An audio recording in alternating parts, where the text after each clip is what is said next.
Hello and welcome to the Perth Gaming Cruise Show. Today it is all about the story mode. My name is Jonathan. Shout out to the people of Perth and beyond. Thanks for watching us. Pat, how are you doing today? Good, thank you. Lovely to see you both as always. Nice. And Johnny, how you doing, bro? Yeah, I'm very excited for today's episode. It's a topic that's very close to my heart. Nice, nice. Well, look, the crew realized there was a bit of a gap in our podcasts, and the people of Perth and beyond have not got good recommendations for story games. So that is what we are all about today, focusing just on the stories in the video games and our favorite games about and their stories. Before we go on to our select six, which is a bit of an eclectic mix from a couple of eras and a couple of genres, I want to throw to you first, Pat. Just ask you, what is it about stories and games that matters to you? Like, what makes a good story and gets you into that game? Yeah, so for me, definitely just the three things. So I've got what captures me personally would be immersion, world building, and the freedom of choice. I guess, if for lack of a better word. I always feel like that with games, especially nowadays, some of them can sort of hide behind like the beautiful graphics and things like that. Hmm. But you can also have a pretty weak narrative, as in just a straightforward narrative, but have it still be absolutely masterful storytelling just Hmm. by virtue of your immersion, and also your world building. Nice, awesome. And Johnny, what about you? Like, what hits the spot for you in terms of storytelling in games? Well, I've ever since I was young, I was always attracted to the storytelling aspect of games, even with fairly simple games. So I was probably one of those kids that was a bit insufferable and wouldn't skip a single cutscene. Nice. So I was like into the lore, no matter how simple the game was. Yeah, so it's always been a passion of mine. Sweet. And I think a couple of the games we talk about today kind of reflect that as well. And then for me, I guess for me, like video games is like my favorite medium. And I just love, in terms of storytelling, like I do like those immersive factors, through, whether it's first person perspective or cinematic storytelling with great cutscenes. But really for me, it's my favorite stories in other genres that have been kind of transplanted or rebuilt or brought to life through the gaming medium, and letting you experience those Mm, characters firsthand as you kind of expect to experience them. Their emotions or like trials and tribulations they go through. Or they bring this like really rich world to life that you get to experience, and because you're physically in it, like doing things in the game that you couldn't do like in a book or a TV, for example, where, mhm. where you're not in the driver's seat that way. So yeah, like I mean, story's so important to all of us. And speaking of, I think we have to get off to our first one, which is a banger because it's all over the internet. I'm pretty sure 99.9% of the population are playing this game and this game only. They're either in it or completing it. Pat, I'm going to throw to you. Can you tell me about a little known game called Baldur's Gate 3? A little known game indeed. And yeah, you're probably right with that statistic of that 99.9% of the population is currently playing this. Um, yeah, I'm sure people in Perth and beyond have absolutely heard of this game. If you play any video games or anything, you would have heard of this. Even for old heads like us, as you guys know, Baldur's Gate number three. The first Baldur's Gate, I think, came out somewhere in the 1990s, maybe Yeah. early 2000s or Yeah, they feel something. like an early or late 90s game. Yeah, Yeah, definitely. yeah. Yeah, isometric Um, view. yeah, exactly. And the same with Baldur's Gate 2, both of which are incredibly, incredibly good games in their own right. And so it's also based on the premise of Dungeons and Dragons, for those of you that are also into that. So it uses kind of that unique, um, I suppose, tabletop mechanics with like hidden dice rolls and everything like that. So every time you attack or you do an action, there's a hidden dice roll that happens that you don't know. And if it's a number that's required or passes a check, then that action is successful, kind of thing. Kind of like how you play a tabletop. Hmm. But anyway, storytelling wise, because that's what we're here for. Um, this game is fantastic. I really love the story of it. There will be detractors out there that will say, "Oh yeah, like narrative is weak. The acts is so Really? long." Really? Yeah, Yeah. yeah. Wow. They'll Yeah. they'll be like, "Yeah, I never got past Act One." Hmm. Heaps of people never get past Act One simply because Act Hmm. One in itself is probably like 50 hours. Hmm. Wow. And there's 3 acts, so and everyone will be like Act 3 is weak, blah blah blah, but I don't believe But so. not the people of Perth and us. No, no, I don't believe so. I enjoyed it from beginning to end. Hmm. It is, look, it's you're not going to stray too far from your typical you are the chosen one kind of. I feel like they do try make they do a good job of making you feel like you're not anything special.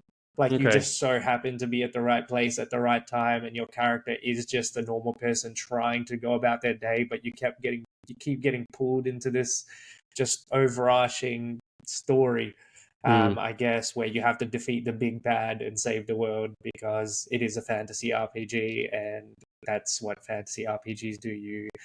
You fight to save the world. Hmm. But the way it goes about that, like I mentioned before, immersion for this game is incredible. Like the amount of detail they put in, and just how alive the world feels. You literally feel like you're in the world. You can interact with whoever you want. There's NPCs going about their day. You can literally kill whoever you want. Like you could just walk up to somebody. You don't like the way they look, you just start killing them. Oh, so If it's not you, like yeah, Skyrim where it's like the character like huddles down and they come back later and then you have to run away and come no, back no, when you when the town doesn't hate absolutely, you. It's yeah, like life-changing decisions. yeah, it is. It actually is life-changing decisions because you Okay. can you can kill entire quest lines or not start quest lines by killing the NPCs associated to them. So you can skip through large sections of the game just by, you can do it anytime in the middle of dialogue. I think on the PlayStation, triangle is just like attack. So like Hmm. while you're talking to someone, if you're like, yeah, I'm sick of this guy, just press triangle and start going for it. Out the door. Uh, yeah, yeah. So yeah, and again, that's the other aspect I was talking of, which is freedom of choice. Like you can be an absolute asshole in this game, and nobody will care provided you're strong enough. Um, and like, yeah, it's just world building and immersion are all there. And despite the narrative of just being like, yeah, save the world, this is one of those games where every side quest feels alive. Some better than others, obviously, but just because of the way they've done it, it's absolutely masterful storytelling. Yeah, nice. I heard like this game is everywhere. I've played games like it, like Mass Effect, Dragon Oh, Age, yeah, all those that's it. kind of Oh, games. oh, yes. Like people are touting this game as still having like the most interesting kind of companions and like, Yeah, just the conversations yeah, being quite interesting and realistic. Like, what's your take on that? How did you feel about the companions yeah. and the way they run the dialogue scenes and all that? Completely agree. Like the voice acting is top notch. Yep. It is so good. And also the companions you get. So you can actually play as the companions if you don't want to make your own Oh, character. cool, Yeah, cool. you get a choice at the beginning, but then you can play as one of them. They have really fleshed out backstories. Yep. They have they're just compelling. Like they're really, really well done. And they're just look, I'm going to say human, but some of them are not human, but they're human. Like, Mm, they're not good guys, they're not bad guys. They literally just make choices, much like mm, you and me. mm. And yeah, just very compelling characters. Yeah, nice. And I think this is also like this is multiplayer, but it's kind of like a single player Yeah, experience. But you can play couch co-op, you and like, can, you can. is that a strength of this game? Do you think, or does it not run well? Like, I I feel like it was pretty good. So I mentioned to you guys before I started playing this with my partner, and much like Johnny, I am sure to her I do not skip any cutscenes. I do not skip any dialogue. I don't do any of that stuff. So 50 hours in Act One. No wonder. yeah, That's yeah, I why don't. everyone's dropping off. Yeah, I don't do any of that stuff. I literally listen word for word, and I just Nice. watch every cutscene. I have to watch it twice in some cases, but Yeah. yeah, in terms of gameplay, works fantastically as online. So you can play it online, so with other Yep. people, or you Oh, can play okay. as couch co-op. I played the entire game as couch co-op because I was playing it with my partner, and yeah, we had a fantastic time. Yeah, There's nice. there's there's no really there's nothing I can say that's bad about it. If anything, it just added to the experience. Yeah, I think it says a lot about this game. Like, there are so many big games like this that are a bit sandboxy, lots of choices, lots of characters. They Yeah, can take 100 hours to beat. But for you to actually want to watch all the cutscenes and for you to be like, no, I really enjoy this. Like, yeah, it's talks to the quality of this game. Like, I'm yeah. jumping between a couple of big games to play, like Persona 5 and blah blah blah. But like, I have my eyes on this game, and it's like, oh, maybe this is the next big one that kind of hits that peak, like Mass Effect Yeah, did for me. Where it's like, no, it sounds like this just keeps you compelled all the way. it You just don't. does. Yeah. Yeah, the lore is so deep because it is based on Dungeons and Dragons and Yep. maybe a little bit of the Forgotten Realms as well. So there's a pre-established lore. Okay. So for those lore heads that are just want to dig deep, it's all there. It's all there. It literally is a game that has everything for anyone that wants to play it, unless you don't like high fantasy and you don't like RPG. Which is no one. Don't. Yeah. That is not the people of Perth and beyond. If it is, don't worry, we've got something different coming up for you. So that's awesome, Pat. No, more Baldur's Gate 3 to come from us. Johnny, And, we're gonna. I got to Yeah. say, hats off to Pat for selling that without spoiling anything about that. Yeah, I know. Which I is was like, a what's current game. And and he's beaten it too. It's it's so hard. It's so hard. There are moments I definitely want to talk about, but they're just so hyped that I feel like you have to experience it. As if you're a fan of these types of games, just play through it, guys. Push through Act One. I know it can get grindy, can get long, but it's worth it. I promise you. Yeah, very nice. I tried to tease that out with the questions about companions, but hey, you got to go play yourself, see what happens, where things go. You're not going to get Pat that easy, Jono. He's got some. He's disciplined. Not his first rodeo. Baldur's Gate special in a fortnight. See you guys there. Yeah. All right. So for those of you who don't like fantasy or dark fantasy, high fantasy games, or want to look back to a more of a classic era, I think Johnny's got a bit of a surprise for you. Johnny, what is the first game that you want to talk about, and what are we looking at here? Here we go. So I've got a little bit of May the 4th spillover for you. So I just took a bit of a nap and I woke up and it was Revenge of the 5th. No, so I at the end of our Star Wars special a fortnight ago, I was kicking myself because I hadn't spoken about one of my favorite games from that IP, which is Star Wars X-Wing. And one of the reasons I really love it, and this might come across as a bit of a surprise, is I kind of love the way this PC game from the early 90s lets you kind of experience the Star Wars story, big stories and small stories, basically from the cockpit of a starfighter, whether it be an X-Wing or one of the other vehicles you get to pilot in this game.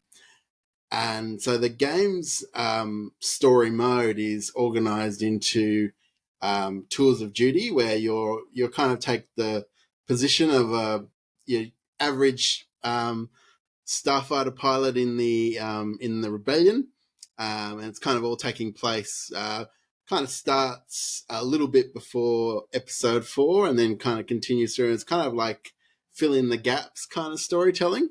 So you kind of all through these tours of duty, you in each sort of mission briefing, they managed to impart so much storytelling through very simple graphics. You get these kind of mission briefings telling you what your objective is, what the target is of the mission. But each one tells a really kind of captivating story. So one that I was thinking about this morning when we were getting ready to record is there's a really interesting story about sort of midway through, sort of kind of one of your tours of duty, where there's a series of missions where the starfighter pilots have all volunteered to take down an Imperial frigate that's got a reputation for committing atrocities, like firing on medical ships and things like that. And the pilots themselves have jumped up and said, "We want to take this asshole down." And there's a series of really fun missions where you've got to kind of disable the frigate and stop it from escaping and ultimately destroying it. And you get to use quite a few of the different vehicles to get through it. But I just loved this quite surprisingly, for what is essentially a starfighter simulator, it's actually peppered with animated cutscenes, kind of telling little bits of story from the Star Wars saga, and it kind of goes from like destroying the first Death Star to the rebels building their new secret base on the ice planet of Hoth, and there's all these little stories all along the way. And this was a game where, because I was so gripped by the story it was telling, it was like, oh, I'll just play one more mission. And then before I realized that it was 3 a.m. in the morning, and I was, waking up to go to uni lectures, quite fatigued because I'd been flying my X-Wing around all night, glued to this captivating story. Yeah, it's interesting because I remember like back in this era of gaming when it came out, an X-Wing game on its own is an amazing feat, like the space combat, all that kind of stuff. But a story like this is like a treat. It's kind of like, I remember those times where you're like, oh, I play the game just to watch the story. And who even knows what the game's like? Or, I'm sure you do remember how good it is, but I can see how you just wanted to get through to the cutscenes just to watch out, like, immerse yourself in that Star Wars. I mean, look, the whole Death Star shooting, that's just very cool.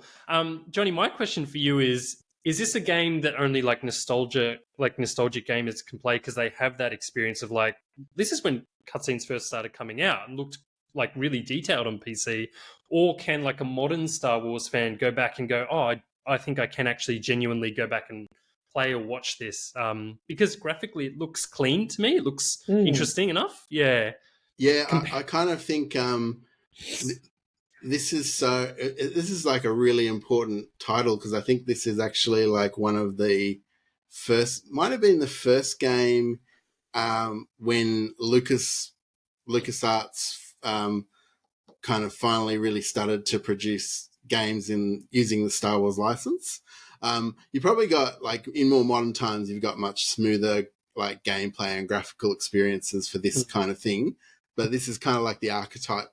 This is kind of like the granddaddy of all those more polished games of the modern era. And while I was poking around, I actually found my physical this morning, poking around my physical, the LucasArts Volume 4 collection amazing. with all these PC games from the 90s. I was digging around and found like it came with really detailed manuals, like very wordy manual about all the controls because you had all the different keys, like press this button to look out the back window of your X-Wing and all sorts of really...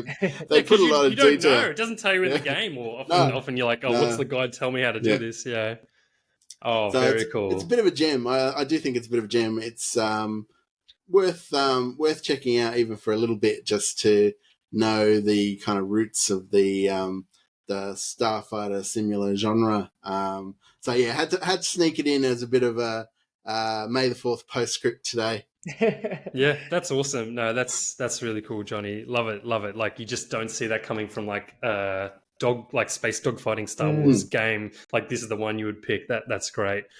For me, so I was jumping around between some of the games like Cyberpunk, Witcher 3, Evil Within. There's a lot of just fantastic stories out there, and go play those if you haven't. A lot of people already have.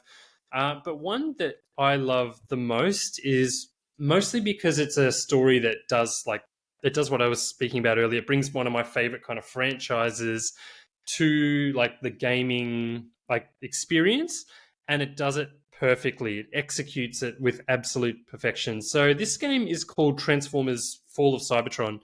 It came out on the Xbox 360 and PS3. A lot of people are not familiar with this.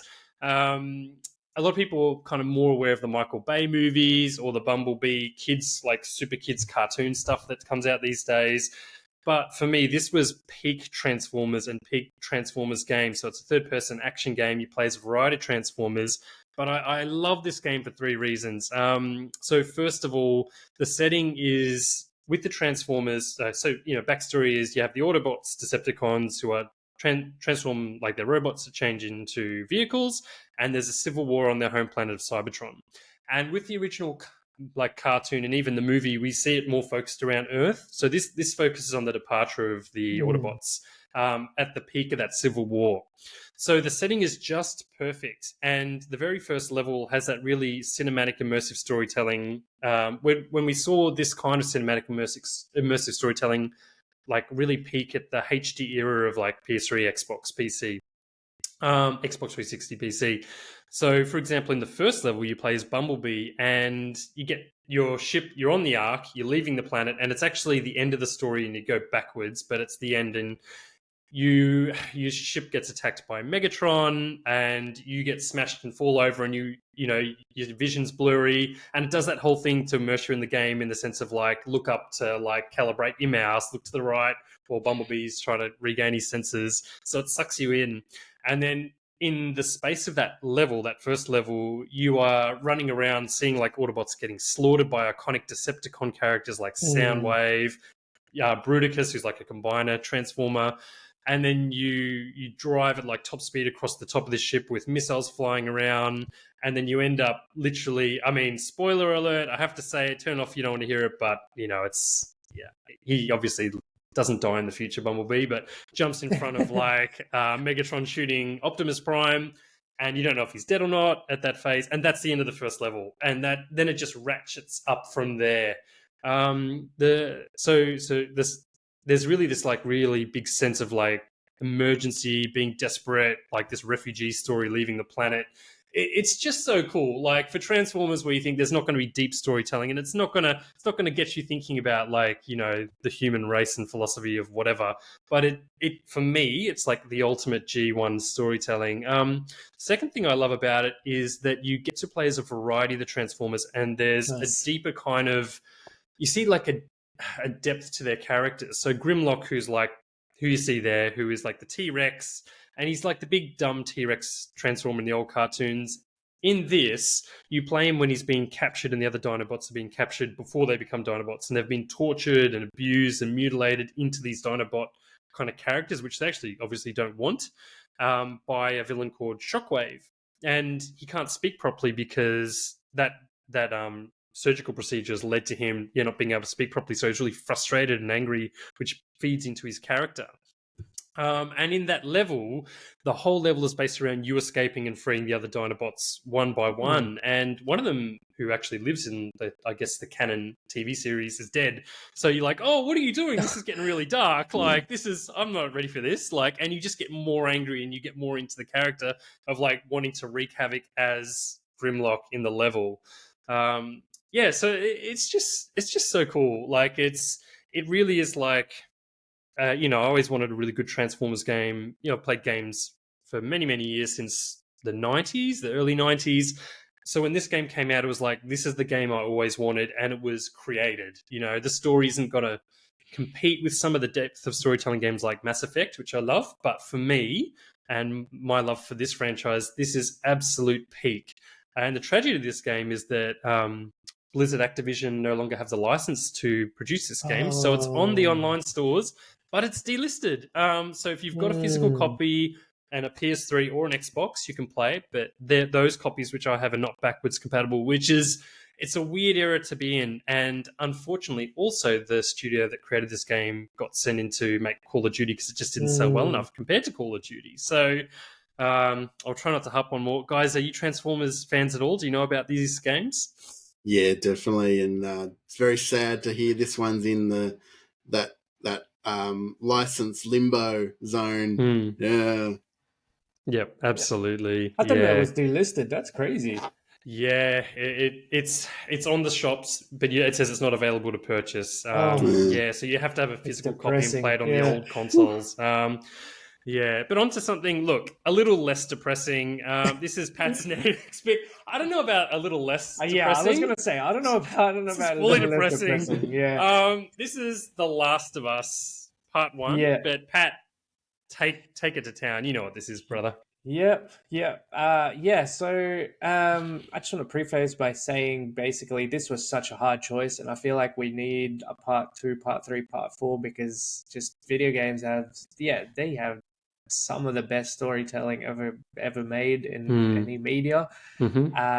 And I had to choose between games that you've already cited, John, like, Witcher 3, Mass Effect, like the Mass Effect trilogy, or like Resident Evil, Red Dead everything. Redemption, Red Dead like, Redemption. like all these games that are just absolutely masterful. But I think anyone would agree that Last of Us Part 1 is probably it's revolutionary in terms of like how it tells stories, because I forgot to mention Uncharted. Obviously these runner-up games, but Naughty Dog, who is I guess the developer of The Last of Us, also developed Uncharted, and they're known for weaving in the cinematic action pieces that you would see in a Hollywood movie or a blockbuster movie in their games.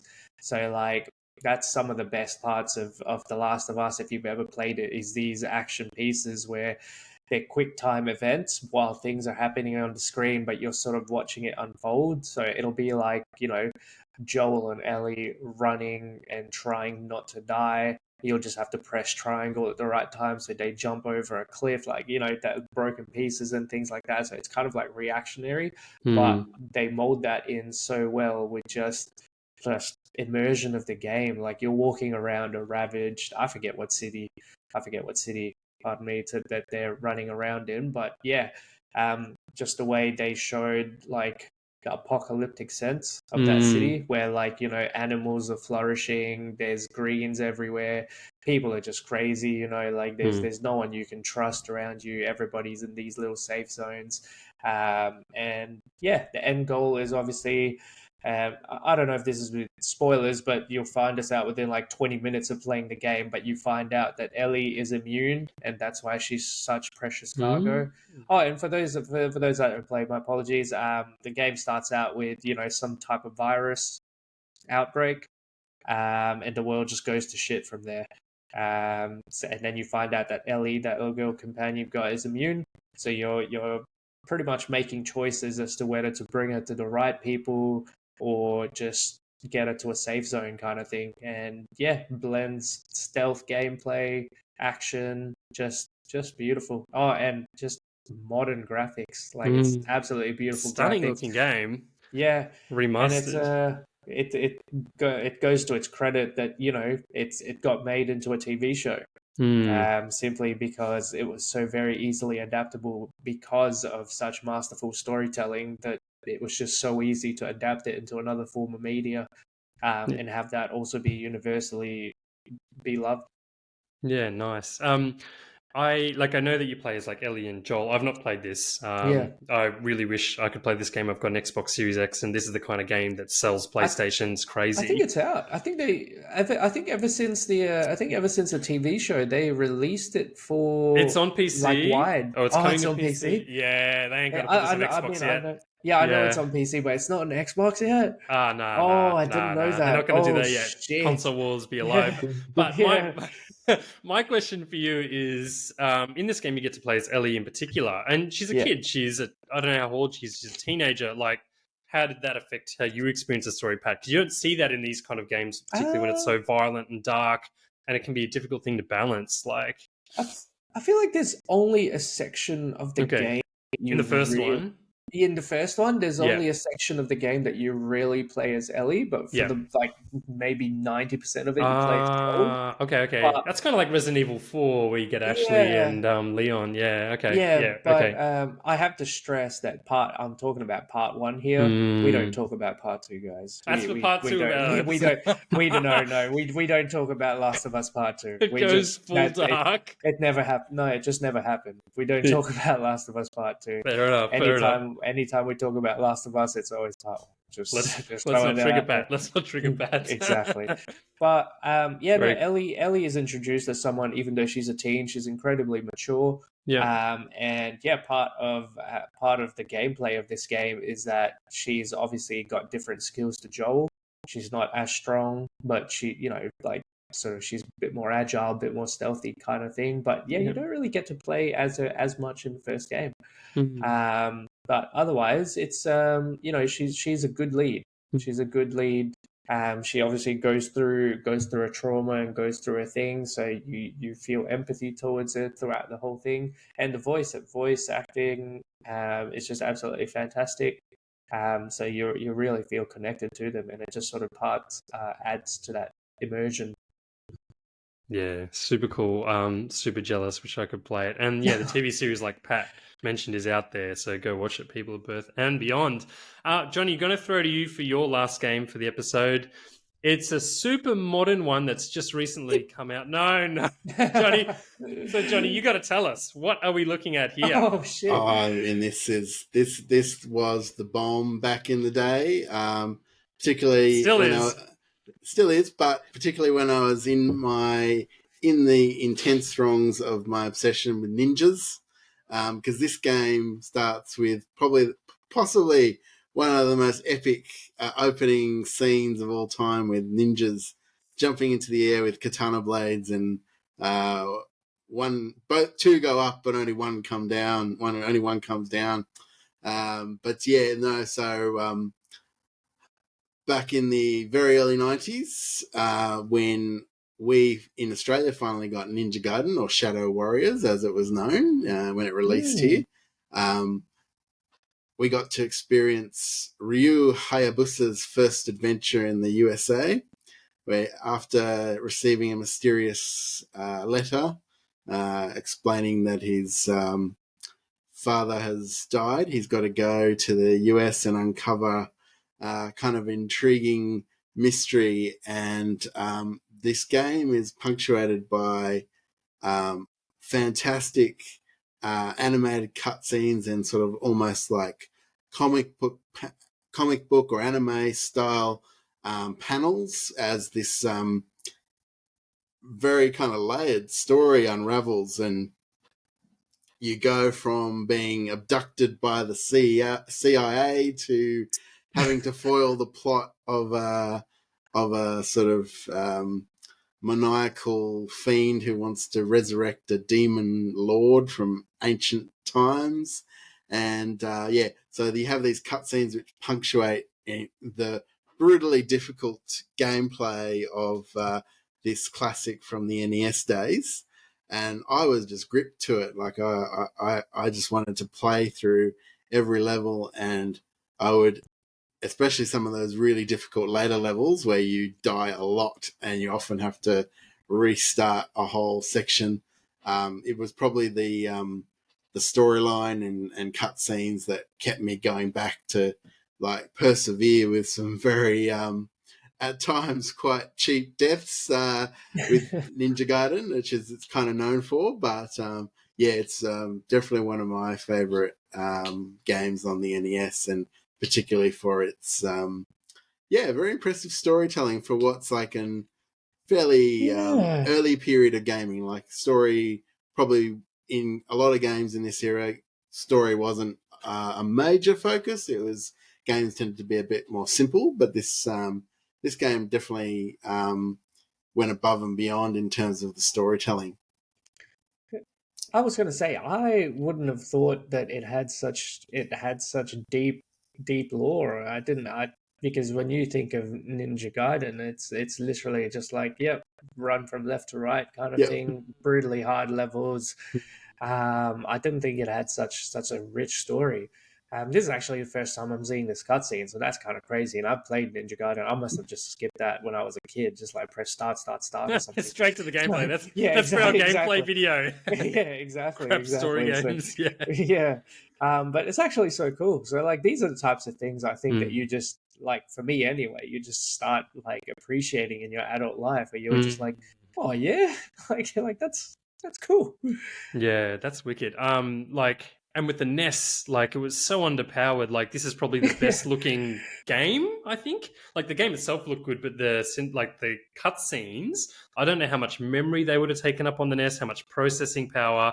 The artists, like how they even do this. Like, I know, like with Castlevania, for example, there's those iconic opening scenes that look like this, where you see them in front of the Dracula's castle. But this game has, like, I think 30, I was looking it up the other day, it's like 25 or 30 minutes of cutscenes, and it's throughout the game, so it keeps you pulled in, like you said, Johnny. But that's a lot for a game back then. So was this like your like number one Ninja experience, Johnny, at the time? Oh, Like there's yeah. nothing else, or yeah. Oh yeah, and I was going to say, if you did persevere and you completed the game, you got a really cool payoff, which was to see the castle crumble and all its kind of components fall to pieces, and that was always, I don't know, something very satisfying about that. And they introduced that. They definitely had that in the first sequel, Ninja Gaiden 2, which I also am a big fan of. But the original has got like a special place in my heart for sure. Yeah, that looks so cool, and I like kudos to you for beating it, because like again, those games not just like these guys are saying, you can't just pick it up and go, oh, I'm going to play that level or that level and see this cutscene, because games aren't like that. Like these days, you can just open the chapter or run it, like, and it sounds ridiculous because we're so used to it, but in the day, like, you have to work your way to the end just to see that crumbling castle, and it's worth it. It's worth it. Many NES controllers were flung across the room in frustration at some of those cheap deaths. Don't worry. Yeah, as they should be. As they should be. That's the NES for you, man. All right, so our last one for the day, and we are starting to run out of time, is another game I kind of toot and froed about. There's so many games, but this game, a few people know about Warcraft 3. Yes, it is one of the biggest like real-time strategy games of all time, basically. And it then went on to generate like World of Warcraft, which is one of, if not still, the most successful, massively multiplayer online games full of rich lore, etc. The reason I picked this game is because, I guess this is one that just I remembered so clearly and so well as being so cool and special growing up. So I remember playing Warcraft 2. That was my first like Warcraft game.